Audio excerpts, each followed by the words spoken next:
Volvimos y la pregunta está planteada, si quieren se las repito, pero ¿cómo se conjuga el contexto internacional con una lectura creativa de la realidad nacional? El verdadero fondo de la pregunta. Yo me voy a disparar, voy a ser la gran Maradona, voy a contestar lo que yo quiero en tercera persona. Eso parece del PRO, ¿viste? Evadir la respuesta con otra cosa es propio del PRO.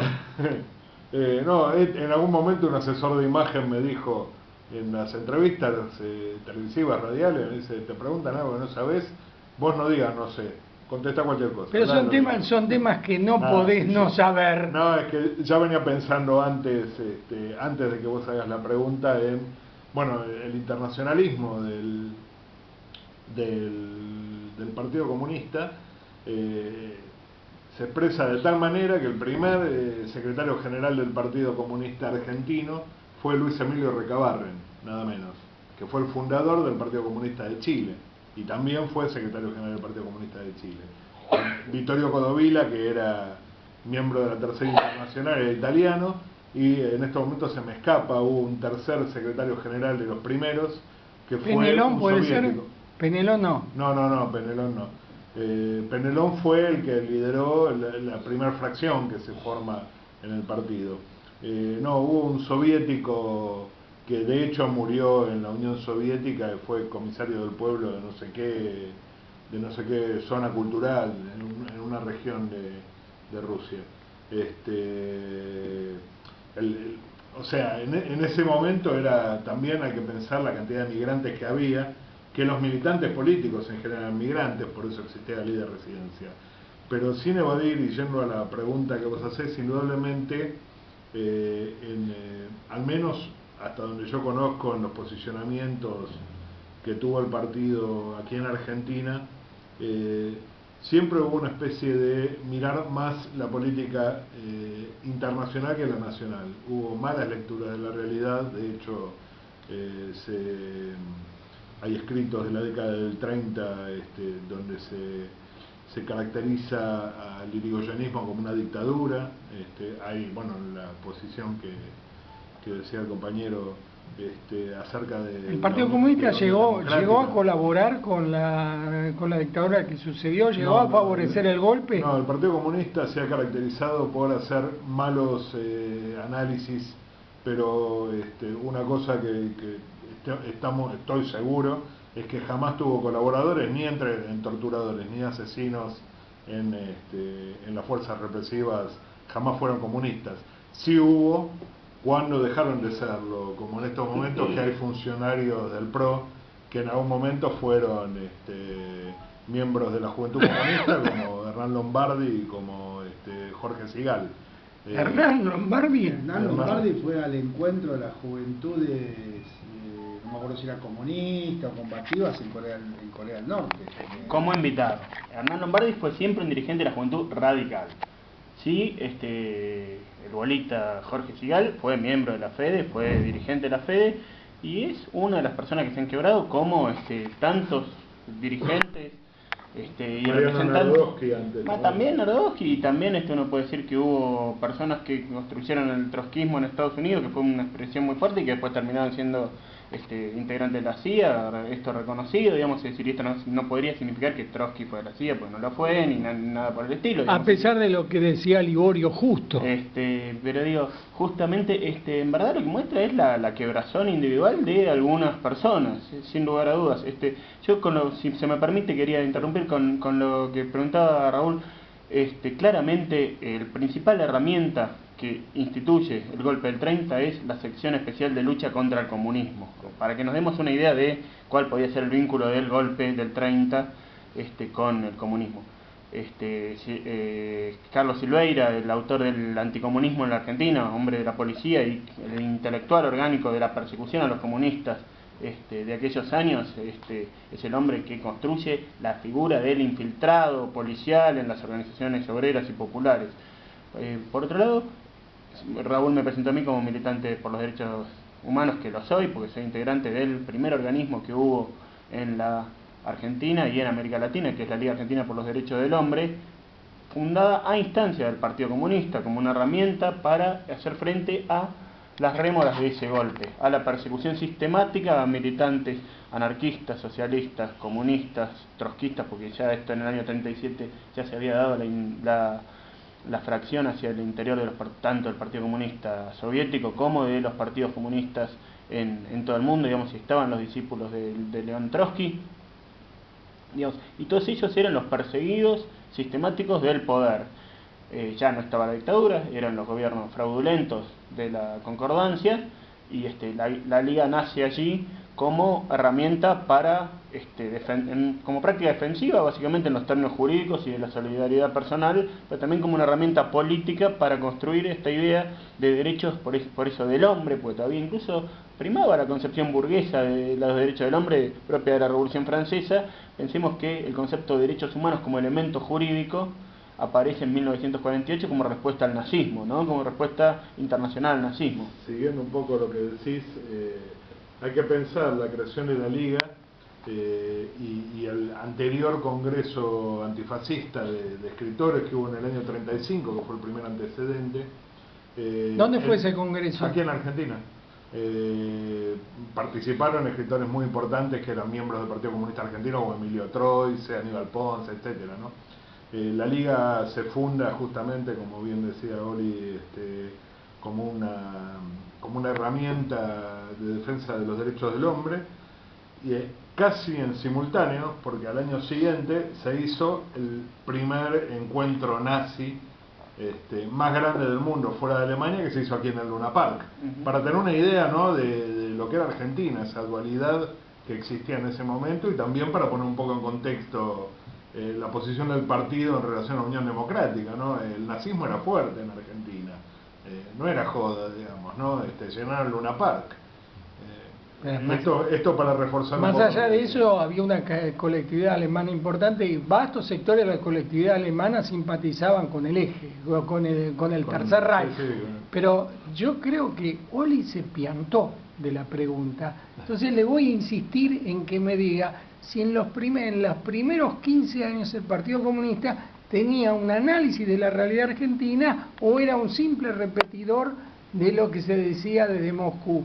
Y en todo caso, si puede hacer una crítica de esas posiciones del Partido Comunista, si quiere hacerlas. No, claro, sí, asumo todos los desafíos, que para eso vine como invitado.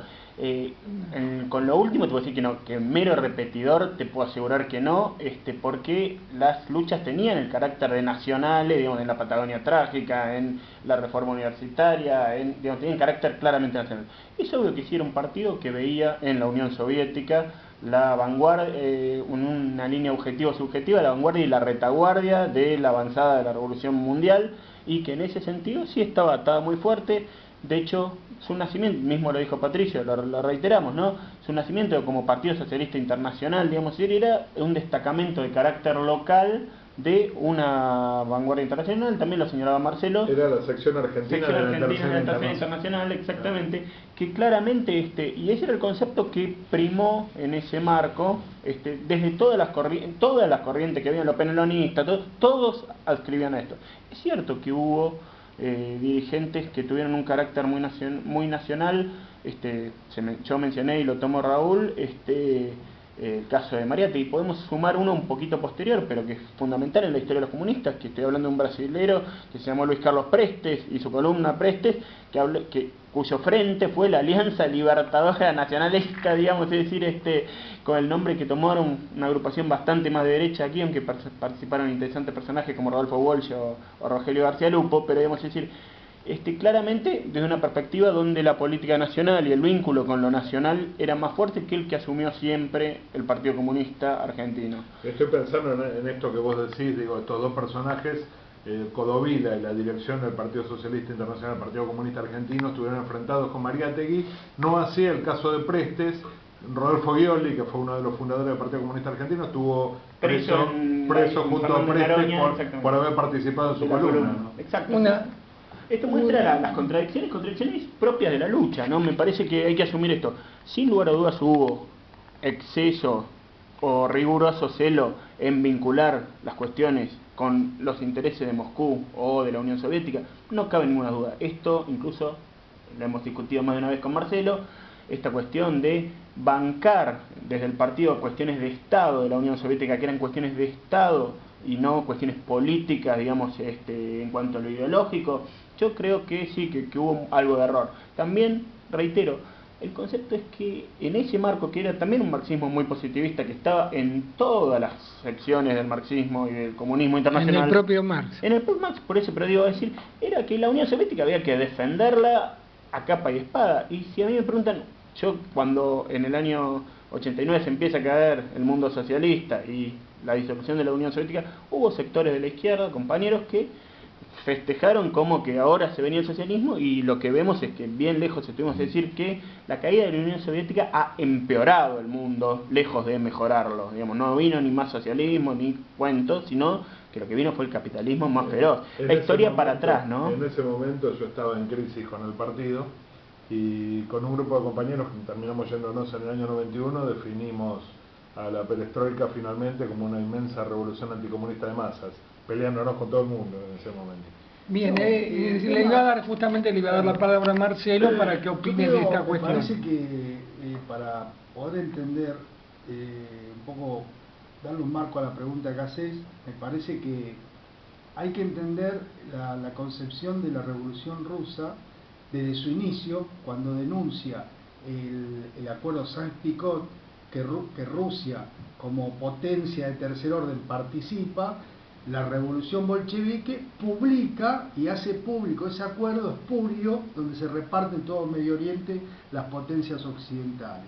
Me parece que a partir de la muerte de Lenin y todo el proceso que se da, y sobre todo a partir de 1934-1936, la concepción del Estado soviético era utilizar digamos, a las secciones de la Tercera Internacional diseminadas por todo el mundo como meros instrumentos para sostener la Revolución Soviética o la Unión Soviética. O sea, no tenía como objetivo la revolución mundial, no tenía como objetivo derribar al imperialismo. Y después, bueno, la historia lo demuestra. Si bien marca Oli realmente la caída del muro de Berlín, por ahí algunos pensábamos que por ahí se abría un proceso más importante, pero también tenemos que ver por qué se da el muro de Berlín, porque realmente sostener lo que, como bien dice acá, la perestroika, que prácticamente era darle, que acá traigo un poco a memoria el discurso del Che Guevara. No se apuren tanto con la perestroika, que lo tenemos para otro bloque. Pero la perestroika que dijo Adrián, me hace recordar lo que decía Che Guevara, ¿no? Que al imperialismo no hay que confiarle ni un tantito así. Y me parece que a partir del 36, con sus políticas en la Unión Soviética, me parece que confiaron mucho en el imperialismo. Y tenemos que hablar del pacto con el nazismo. La política de Molotov von Ribbentrop. Exactamente. Bueno, esto es malo para pronunciar, por eso lo esquivé. Esto lo habíamos hablado el año pasado cuando estuvo de invitado Jorge Valeto y nosotros por el centenario de la Revolución de Octubre, cuando hablamos de que la revolución es derrotada en Europa y hay un cambio de estrategia que finalmente lo que hace es consagrar una política que va en contra de lo que plantean Marx, Lenin, etcétera, de la revolución europea, ¿no? Que es el socialismo en un solo país y la política de coexistencia pacífica. Bien, yo quería pasarle una vuelta de tuerca más a la pregunta de Marcelo y voy a fundamentar un poco. Yo, contrariamente a lo que decían Patricio y Oli, creo que en sus orígenes el Partido Comunista tiene una escasa inserción en la comprensión de la realidad nacional de cada país, y la propia Internacional Comunista adolece de lo mismo. ¿Cómo puede ser que la socialdemocracia es el enemigo principal y a los 3 meses se hace un viraje y pasa a ser el hecho fundamental hacer acuerdos con el Partido Socialista? Desde esa comprensión, te digo, de esta idea que no tienen por qué compartir los invitados, ¿vos ves que en el trotskismo hay una realidad paralela con la del estalinismo? ¿Hay una realidad distinta? El intento de crear una corriente, no sé si estás al tanto, del trotskismo en la Argentina con Raulich en una época muy temprana, en la década del 30, ¿cómo lo ves, si lo conoces? ¿Cuál es tu idea de todo esto? Ese proceso, la verdad, no puedo hablar porque no lo tengo muy presente.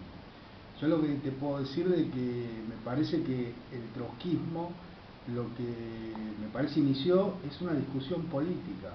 Es una discusión política de hacia dónde va la revolución, que se da, bueno, todo ese proceso se da a partir de la muerte de Lenin, y esa discusión política, en vez de discutirla con política, se discute con represión, con proscripción, porque realmente tener un Estado soviético socialista que en vez de estar pensando en poder hacer la revolución mundial, piensa en cómo exterminar a todos los que se oponen, como fueron los juicios de Moscú que se largaron en 1936, me parece que ahí es un tema que es bastante complicado y que eso repercutió en todo el mundo.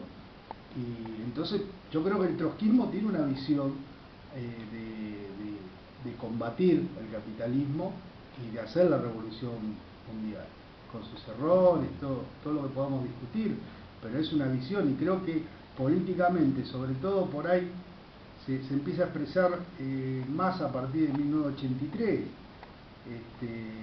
con el MAS y después todas sus rupturas. Bueno, una de esas rupturas fue el PTS, que bueno, hoy por hoy se puede decir que el PTS, si hablamos de izquierda, tiene un protagonismo importantísimo en la Argentina. Ahora, podemos estar de acuerdo, no, sí, sus políticas, todo, pero si se habla de una fuerza de izquierda que tiene inserción en el movimiento obrero, que tiene inserción intelectual, que tiene medios que difunde y discute con todo el mundo, hoy por hoy es el PTS. Inclusive yo me atrevería a decir que lo eclipsó al PO, que me parece que el PO venía un poco con esa bandera desde unos años antes por su inserción que logró en el norte argentino. Pero bueno, ahí vemos, me parece, el triunfo de lo ideológico, porque son partidos que sostienen las políticas adscritas al trotskismo y están por la reconstrucción de la Cuarta Internacional y la lucha por la revolución socialista mundial y el derribe del capitalismo. Y me parece que en ese sentido el PC argentino a lo largo de la historia, que cumplió dentro de lo que fue la izquierda un rol protagónico. Si uno analiza la historia del movimiento obrero, siempre está el PC digamos, las grandes luchas, en los movimientos intelectuales, en los movimientos políticos, en los movimientos sociales, y que me parece que se fue diluyendo a partir de por ahí de los 80, donde me parece que un poco producto por sostener ser sostén del Estado soviético, le fue haciendo perder esa inserción. Recordemos que el PC llegó a ser en la década del 60, 70 un partido de tradición familiar, familias enteras, como fue en Italia, como fue en Francia. Y bueno, hoy por hoy vemos el partido italiano disuelto en la nebulosa. No, en la nebulosa no, el Partido Comunista Italiano está disuelto en el neoliberalismo, que no es lo mismo. Perdón, no quería ir tan allá. En Francia también, pero es la realidad, con una participación por ahí muy diluida a lo que fue en los 40, y así me parece que se dan los PC de todo el mundo, ¿no? Bien, ha sido muy claro y contundente. En este momento se viene el corte institucional, motivo por el cual los ancianos vamos a ir a desagotar la cañería, y después del corte institucional vamos a seguir hablando, viniendo más acá, de un punto casi de partida. Año 45, José Peter en el Sindicato de la Carne, la actitud del Partido Comunista frente al 17 de octubre del 45, la actitud del Partido Comunista en los años del peronismo, la actitud del Partido Comunista con el gobierno de la Libertadora, y no creo que el programa nos alcance para todo lo que tenemos que hablar. Bueno, Marcelo.